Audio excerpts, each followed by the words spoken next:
Hey, so this is another, just a little bit of an Oppo test. Some people have been asking me some questions about the player itself. Again, I'm a big Oppo fan. This is my fourth player, and so far it's been spectacular. I had been having issues with audio drops. I've noticed that it only happened with about 3 or 4 discs, and I haven't been having the issue lately. Even with some of the discs I threw back in, I wasn't having the audio drops. Also, with some people have been reporting having video dropouts or black screens or whatever. I've never had any of that with the player, but from day one when I hooked it up, there was an update available, so I'm assuming that took care of a lot of that, because that's never been an issue. The only single issue I've had with the player was the audio drops in some of those movies. So what I'm just going to show you here too, I have, first of all, somebody asked me about audio, DVD audios and Super Audio CDs. I have tested those. They sound spectacular, as they would. Of course, the player, outputs high-res audio. But any Oppo I've owned has played DVD audio and then Super Audio CDs very well. I mean, they sound amazing. So I don't know that this one is any different than the others in that aspect. It works just as well. But one of the other things I really like about this player is that it's a multi-format player, which essentially anything I throw at it, it'll play. It doesn't matter if it's, a high-definition audio file, or if it's, the highest quality file versus something I downloaded on LimeWire years ago, or from one of those the torrent sites. It just plays everything. It seems the only other player now that'll give you that multi-format capability is the Sony player that's either coming or just been released. So I would also say that's a good option to look at if you want a better price point. But it still won't. It also seems to have a metal chassis, not fully. It looks to me like it's kind of sandwiched around.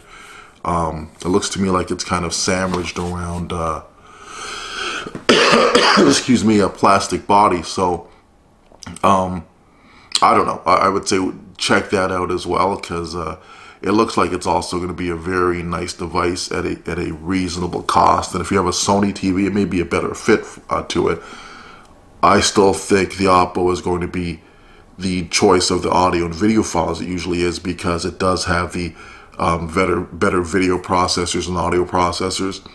And just like any device I found that wants to give you the best in sound and audio, the best in sound and video, often they strip out a lot of the other extra things like the streaming services and all that other stuff, because the focus is on what the device is supposed to do. When I put together a home theater, to me it's, you need to do what your specific purpose is as best as you can. I don't care about all the other streaming services, the Bluetooth stuff and all those sort of things, because I can buy external devices that'll do the job just as well, mostly better than anything that's going to be built into my TV. This TV has 8 cores. Streaming services are incredibly fast. It has 4K, all of that stuff, but I still use an NVIDIA Shield for that. I don't use my TV for smart services. I've never used a TV for their smart services. My receiver doesn't have any, it's bare bones. It just has spectacular audio and video, all that it needs to do. So this disc I have right here, I was trying to look through some of my old discs to find stuff that had different types of file types on it. This is an old disc that I found dusty somewhere in a closet. You can see there are different file types here. I have AVI files, MP4s. This is all stuff I would have, probably gotten from a torrent site. And so let's give you a quick look here. For instance, this is an AVI. And as you notice, here we go. Wait for a second. It plays pretty quickly and seamlessly. I don't have any sort of issues. None of my other players would actually play this. Now again, this is, I think, one of the great reasons for having a multi-format player. Another thing over the Sony is the Oppo will have more advanced video and audio processors than the Sony will. So something to consider. This test, as I'm showing you, obviously isn't about picture quality, because this is a pretty low grade file that I just downloaded years ago, just because I liked the show and I wanted to see more of it. So, so that's one thing I want to just show you quickly. And the other thing I wanted to show you was I am now running my NVIDIA Shield through the Oppo. Okay, so I hope it's on here. There we go. Now, the benefit to running the Shield directly through the Oppo is the Shield is a 4K streaming device. It's a great product if you want something that'll also play games, and you get a lot of free games on here. Like when I first picked this up, probably about a year and a half ago, they had like all of the Telltale Walking Dead games were available for free. A lot of free stuff. A lot of these games are fun. It's not the same experiences you're going to get on a console with some of the graphics and all that stuff, but there are a lot of console titles that actually end up on the Shield. And it's not going to be obviously like playing on a high-end PC, of course, but if you're looking for an alternative that'll give you the ability to also play some games, if you have kids or you just play games now and again, but you don't want to buy a console, or you have a console, you don't want to buy a second one, but you do want some the opportunity to play some different titles, especially maybe some good phone apps that you like to play on your phone. You can now play them on the Shield. This is a great device to pick up. Also, if you have a high-end PC that's using an NVIDIA graphics card, you can actually stream from your PC directly to your television set seamlessly. You can even if you're playing 4K games. I haven't done it because I don't have a gaming PC, but from the things I've heard from other people, it's virtually lag-free, and it's just amazing because now they don't have to pick the PC up, move it out to say where their television set is, and plug it in through HDMI. The video cards, obviously they have to be the correct cards, but they just connect to each other, and you can just sort of stream your games directly to your television set and play them with your controller. Bunch of apps on here, of course, stuff like Kodi and what have you.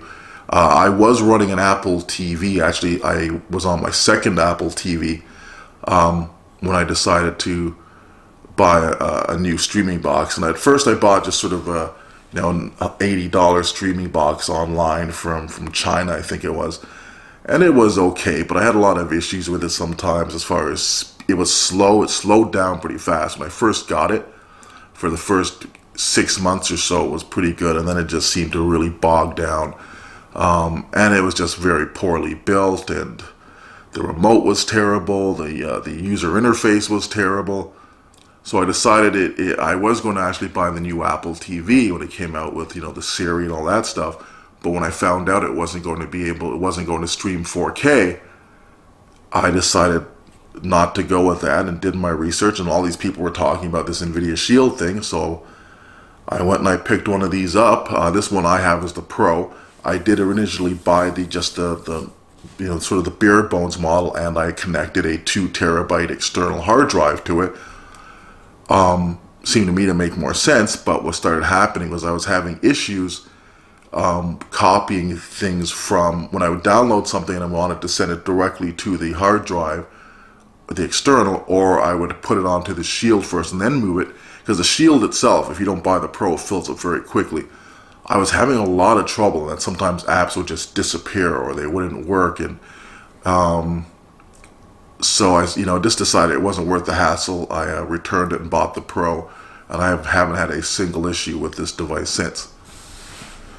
So the other thing I was going to mention about this as well was when I was running my Shield when I first got it, the only thing I could do was run it directly into my One Connect box. Because my receiver is not 4K capable. Now, as I showed you in a previous video, I run an Anthem receiver. It's their first generation. It's a 7.1. I run it connected to an amp, all of that. I love my receiver, so I don't want to replace it.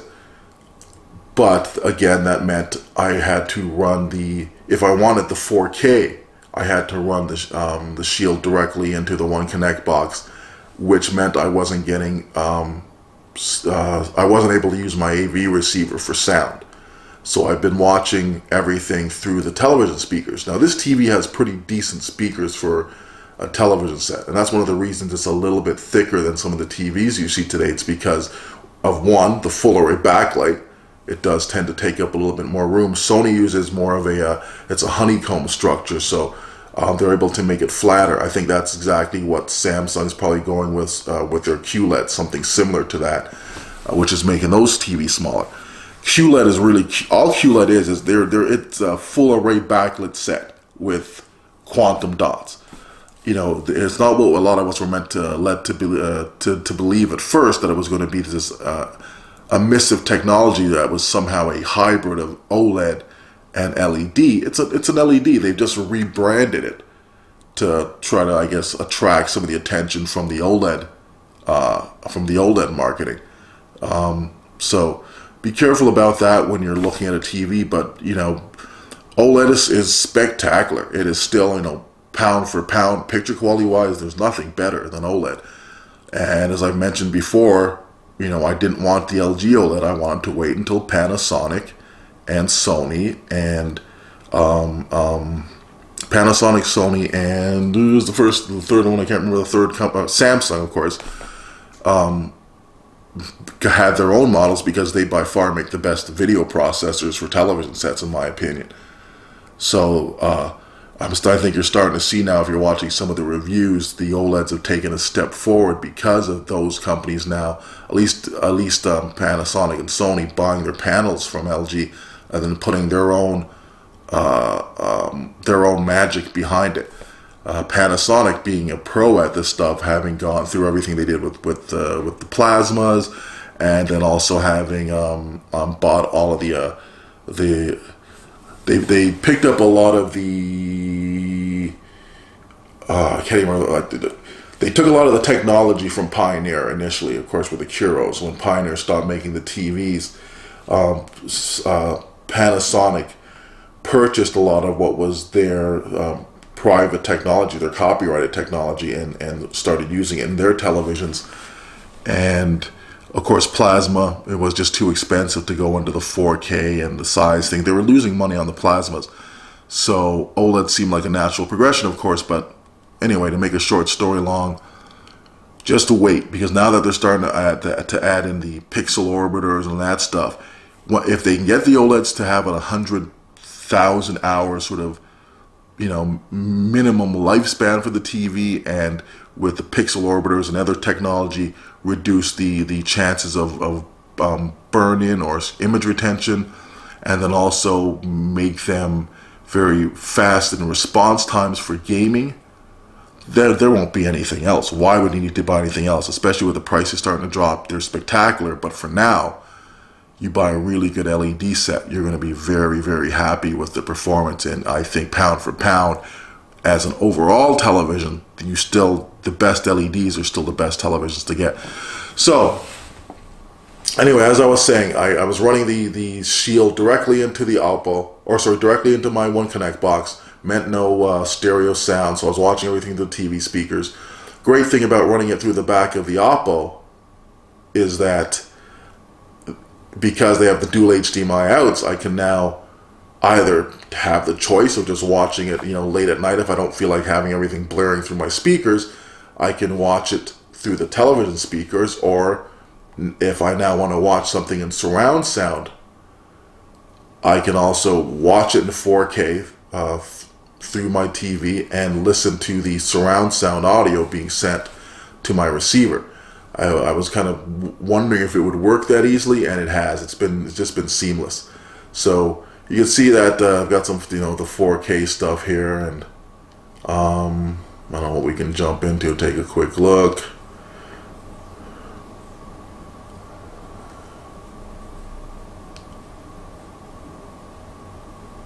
Picture quality is amazing. I noticed something very quickly that as soon as I connected this to the Shield to my Oppo, when it was connected directly to my television, the colors were very, very bright, very, very vibrant. It almost seemed oversaturated, but I thought, okay, well, that's just the way it's supposed to look, no big issue. you know, it's just a very colorful user interface. Second I connected to the Oppo, I noticed the color just dropped. And I don't mean dropped in a bad way, like it was, you know, all of a sudden looked very washed out. It looked real. You know, I could tell the Oppo processor was kind of stepping in and going, okay, like this is oversaturated. And the video processors just toned everything down. I also noticed that the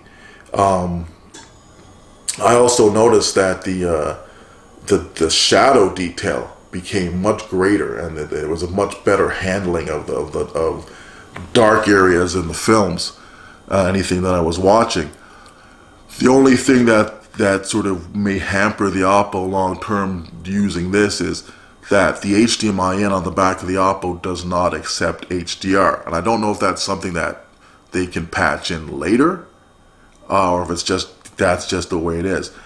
So at this point, I don't even know how much content Netflix has that has HDR attached to it. I know there was supposed to be stuff. I think Daredevil and those sort of movies or those sort of TV shows are supposed to have HDR, but at this point, that's not a huge deal for me. At least with my streaming device, I don't care. With my gaming console, with my 4K movies, yes, different. And that's also why I won't run my PlayStation 4 Pro through it, which I was going to do initially. But you know, I just throw on some headphones if I want the surround sound effect, and the TV has some pretty good speakers. Anyway, if you have any more questions about this player, let me know. I am a big Oppo fan, as I said. I don't think there's anything better. I think there are other things that are very good and come close to the Oppo, but I still think that the Oppo is kind of the benchmark of what you want to buy if you like high-end equipment for your setup, and it's one of those things you buy once, throw into your setup, and you don't have to worry about it again. You'll ride this out for the rest of this technology generation until we get into 8K or what have you. Yeah, so pretty simple process to jump back and forth between it. You just hit the input, you plug it into the HDMI in the back, you hit the input button on the Oppo remote, select Blu-ray or HDMI in, or if you have audio return channel. It's very simple to use. Oppos have always been very simple, and again, I'm loving the full-size remote on this Oppo as I have with the others. It's so easy to use. Everything's on the remote, so it's a motion sensitive. You pick it up, it lights up, which has been amazing, because now I can sit and watch movies at nighttime and not be thinking not be having to turn the lights on to see what the button I'm pressing, or hitting something and being like, oh my god, I just jumped back a chapter. It was really frustrating with the Samsung. Great device, but I would say get another universal remote if you're going to be getting the Samsung player, because that remote is pretty horrendous. But yeah, okay, so just some thoughts on this. If you're looking at picking up either an Oppo or an Nvidia Shield, I definitely recommend it. The Shield's an amazing device, and they work so well together. Hope you have an amazing day, and yeah, thank you to you guys that have subscribed and liked my videos and stuff like that. Great to see the numbers growing. I don't want to get to the point, I think, where I have thousands and thousands of viewers. I mean, that would probably take a very long time with the rate I put videos up anyway. But I like kind of having this group of cool people, because there are a lot of cool conversations that go on. Not too much bull. I found on my channel some really good people.